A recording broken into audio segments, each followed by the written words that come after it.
So we are having a challenge or a contest. If you like, comment below, subscribe, and share, depending on the number of videos you watch and you do that for. So if you watch 6 of my videos, you do all 6, you're gonna get 6 entries into our winning bag. So I have the Essential Travel Kit from Glow Skin Beauty. You know I love Glow for many more reasons. Just one that I'm not going to do today will be a separate video altogether. But this is specifically for dullness, blue light protection, and dehydration, which is exactly what's happening right now in our weather change if you are in North America. The blue light is very important now. More and more of us are watching on iPads and on our iPhones and our devices, and just goes on and on and on and on from there. So this is a protective, nice starter kit. It has everything that you need, and this will be mailed out to you no matter where you live. So we will send it to your address. So like, share, subscribe, comment on all my videos, and we will put your name in to win one of these wonderful packages.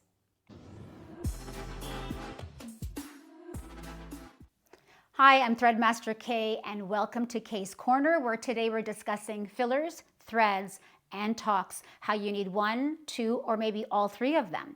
Thanks for joining me today, and let's first talk about fillers. I have been doing fillers for about 30 years, and at this time, if you've been in this career as long as I have, you'll know that we were using fillers for everything. In fact, when we first started out, there was only one filler, and that filler was used to do under eyes, cheeks, jawlines, lips. It was used to do everything, and we just plumped up people's faces, and then all of a sudden, whoa, they don't look like themselves anymore. And slowly, we started to go back to the natural look. Here we are now. We are only using fillers now anymore for volume loss, injected into the areas of gaps, temples, lips, chin, volume loss, depending on your age group and depending on where you need that protection of the infrastructure as you add threads. So let's talk about threads. Threads are still not full-blown in North America. Yes, they are most definitely approved in the States. In Canada, we're just about getting there. The thread story is phenomenal. It has been a game changer for women and men alike. It is a natural result. It is using those same PDO sutures that we have used for hundreds of years that will dissolve in 6 to 9 months. Body will make its natural fibrotic tissue, and your overall lift will last longer than when it dissolves. So PDO sutures between 6 to 9 months. If you're using a V3 molded cog, it will last over a year. It takes about 1 to 2 years to dissolve. And then if you're getting into PLLA or PCLA threads, that will take up to 3, even 4 years to dissolve. And we are still in that time period, always making that beautiful fibrotic tissue. It is a very natural result. These results I find are first, my biggest forecomers are the Asians. So I did my training mostly in Korea. I've been there several times, and I believe it's going to be a marriage of my life. I love the country and I love the Korean people. I find that the threads, they have been used in an immaculate way for changing our face shape. So Eastern European, even some of my Latin American clients have really enjoyed us being able to give them now a more V shape. We are able to tackle jowls a little bit more effectively, and we can tackle jawlines and neck lifts much more effectively. Do you need fillers and threads? Absolutely. Talk to your provider. If you have volume loss, you want to use fillers in those areas of volume loss. Threads will create natural collagen. So my teaching for my clients and for my providers is, I think, start with threads if at all possible. And I'm saying if at all possible because if you really have a lot of volume loss in your temples, you're going to want to really make that structure nice and solid. So you may want to use fillers before getting a thread lift. That's if you're really hollow in that area. Otherwise, I find generally you can jump right into a thread lift. You can lift your mid-face. You can decrease the nasolabial folds with mesh sutures, jawline. These are areas that you can snatch and make them more perfected with using threads. Then after a month, maybe even after 2 months, your provider should see you come back. And if there's areas of volume loss, sometimes even when you lift to mid-face, you may see a fat pad separation. You may see that you still don't have like the apple of your cheek, and you can most definitely then add fillers to make that a more perfect result. I am a proponent of doing threads first, adding filler after where necessary, because I've really found, especially for the eye to cheek junction, this area, if you do the thread lift first, you can find in 70% of the cases that you will not require under eye filler.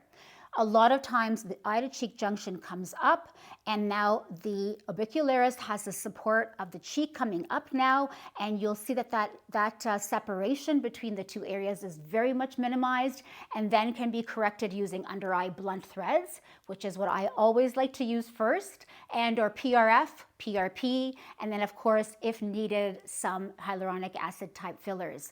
But I really find that if you start using threads first, if you don't know how to do threads, you know you can DM us and you can contact us for training. But I really find that if you do that first, you're going to be able to have a much overall natural result. If you want to see examples of what it looks like when you first have a baseline face, you do a thread lift, then you add filler. And I'll tell you, my favorite procedure for this is when someone comes to me and they have jowls. I lift their jowls, and then I realize, and you do realize quickly, that maybe their chin isn't as prominent as they would have liked to genetically. They just weren't born that way.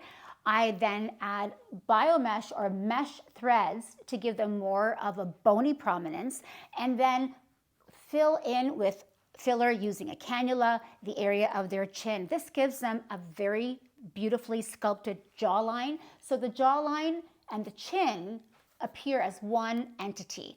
This is a really favorite procedure of mine. You're going to see some pictures. We're going to be adding them on so you can see the difference where you can add filler immediately. Sometimes it's best to wait a week or 2 weeks, a month, until your face is sort of settled and your provider can then take a look at volume loss areas. In the area of the jawline and the chin, this is really where I like to do it immediately to show them that beautiful, stabilized, prominent bone structure that everybody so much desires. And tox, of course, we've used tox for so many reasons for so many years. I remember my husband was in residency with Dr. Carruthers when we first got our first opportunity to learn Botox. It has been used for all the wrinkles, lines, on label, off label, under eye sweating. Wow, what a great invention to mankind. But remember that Botox is definitely an amazing procedure, neuromodulators. If you're adding something to it, blunt mono threads, it is so much more effective. So if you have areas of crow's feet and you know that you've done Botox there, but you can still see those pesky little lines, go to your provider and ask them for some mono threads to take care of that tissue regeneration. This will be a wow. And if you want to make your Botox extend a little longer, maybe you want to do it just twice a year, increase your dosage of your Botox, add monos in that area, and you're going to be able to get Botox done maybe twice a year instead of 3 or 4 times a year. So fillers, threads, and tox, use them all. Use them well together, use them together at the same time or after a month when necessary. So if you want to see more videos, subscribe and share.